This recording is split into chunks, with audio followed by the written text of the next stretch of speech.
আজকে আমরা পড়বো দ্য পাসিং অ্যাওয়ে অফ বাপু। দেখো, তোমরা তো গেম খেলেছো। গেমে কি থাকে? একটা স্টার্টিং পয়েন্ট আর একটা ফিনিশিং পয়েন্ট।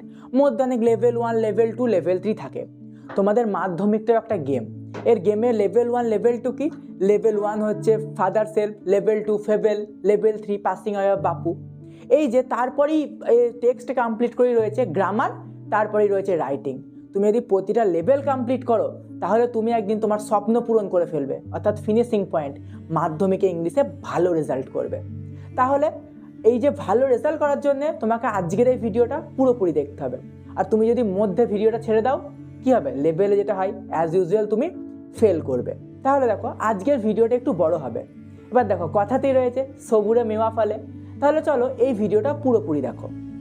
আচ্ছা, প্রথমেই বলি এর লেখিকা নয়নতারা সাইগালকে নিয়ে। আচ্ছা, ওটা সিগাল নয়, হ্যাঁ সাইগাল। কিন্তু ওনার একটা বায়োগ্রাফি যার নাম হচ্ছে প্রিজন অ্যান্ড চকলেট কেক, যেখানে তিনি গান্ধীজি মারা যাওয়ার পর যে তার ফিউনারেল প্রসেশন কীভাবে হয়েছিল, মানুষজনের ফিলিং কীরকম ছিল সেইটা বলেছে। আচ্ছা, প্রথমেই বলি গান্ধীজি সম্পর্কে। আমাদের মধ্যে একটা দ্বন্দ্ব রয়েছে, নেতাজি এবং গান্ধীজি হয়তো খুব একটা ভালো সম্পর্ক ছিল না। কিন্তু তুমি কি জানো গান্ধীজিকে প্রথম বাপুকে বলেছিল? এই যে দ্য পাসিং অ্যাওয়ে অফ বাপু, এই বাপুটা প্রথম কে বলেছিল?